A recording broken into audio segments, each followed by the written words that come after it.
আসসালামু আলাইকুম। চট্টগ্রামের একটি ঐতিহ্যবাহী রেসিপি হচ্ছে কোয়াপ। আজকে মাংসের কোয়াপটা আপনাদের সাথে শেয়ার করছি।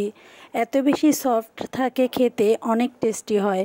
বানিয়ে 2 থেকে 3 দিন ফ্রিজ ছাড়াই রাখতে পারবেন। তো চলুন দেখে নেওয়া যাক রেসিপিটা। প্রথমেই একটা প্যানের মধ্যে আমি হাড় ছাড়া এখানে 1 কেজি পরিমাণের গরুর মাংস নিয়েছি। কিছুটা চর্বি আছে, আর চর্বি থাকলে কোনো সমস্যা নাই। তো আমি এখানে মাংসগুলো এরকম বড় বড় পিস করে কেটে নিয়েছি, খুব বেশি ছোট করার দরকার নাই। তো এখন আমি এর মধ্যে এক এক করে মশলাগুলো দিয়ে দেব।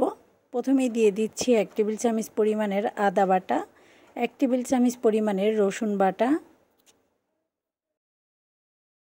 দিয়ে দিচ্ছি 1 চা চামচ পরিমাণের জিরা গুঁড়া, দিয়ে দিচ্ছি 1 চা চামচ পরিমাণের শুকনা মরিচের গুঁড়া, আর হাফ চা চামচ পরিমাণের হলুদের গুঁড়া, দিয়ে দিচ্ছি গরম মশলার গুঁড়া। এখানে আমি হাফ চা চামচ পরিমাণের গরম মশলার গুঁড়া দিয়ে দিলাম হাফ চা চামচ পরিমাণের গোলমরিচের গুঁড়া, স্বাদ অনুযায়ী লবণ।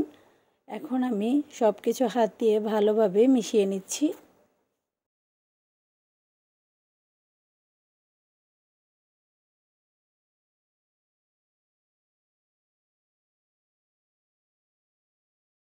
সব কিছু আমি ভালোভাবে মিশিয়ে নিয়েছি। এবার এটাকে রেস্টে রেখে দিচ্ছি 2 ঘন্টার জন্য। হাতে কম সময় থাকলে 30 মিনিট রেখে দিলেও হবে। এবার আমি চুলায় বসিয়ে দিলাম, আর এখানে দিয়ে দিলাম পানি। তো এটা পরিমাণ অনুযায়ী দিয়ে নেবেন যতটুকু দরকার হয়। তো এখন আমি পানির সঙ্গে একটু নেড়ে দিচ্ছি। তারপরে আমি ঢাকনা দিয়ে এটাকে রান্না করে নেব। আর চুলার আঁচটা একদম লো থেকে একটু হাইতে রাখবেন। খুব বেশি হাই হিটে এটা সিদ্ধ করতে যাবেন না, তাহলে কিন্তু খুব দ্রুত পানিটা শুকিয়ে পুড়ে যাবে। তো আমি ঢাকনা দিয়ে দিলাম। মাঝে ঢাকনাটা তুলে একটু নাড়াচাড়া করে দিচ্ছি।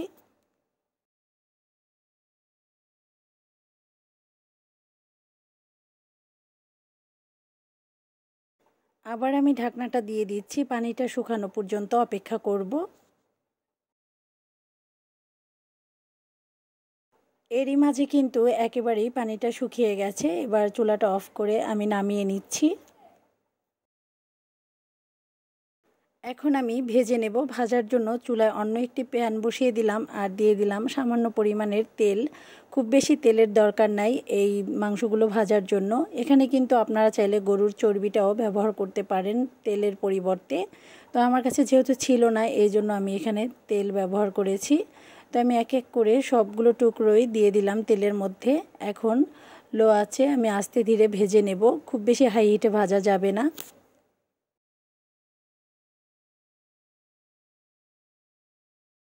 উল্টে পাল্টে আমি 2 পাশেই ভেজে নিচ্ছি।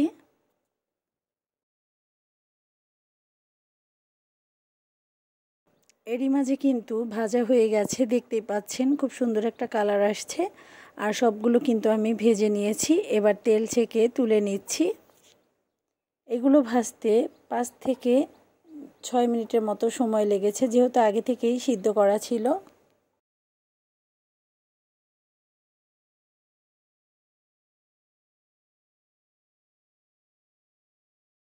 কিছুদিন আগে তো কোরবানি শেষ হলো। তো এই কোরবানির সময় কিন্তু সবার ফ্রিজে অনেক পরিমাণে মাংস থাকে।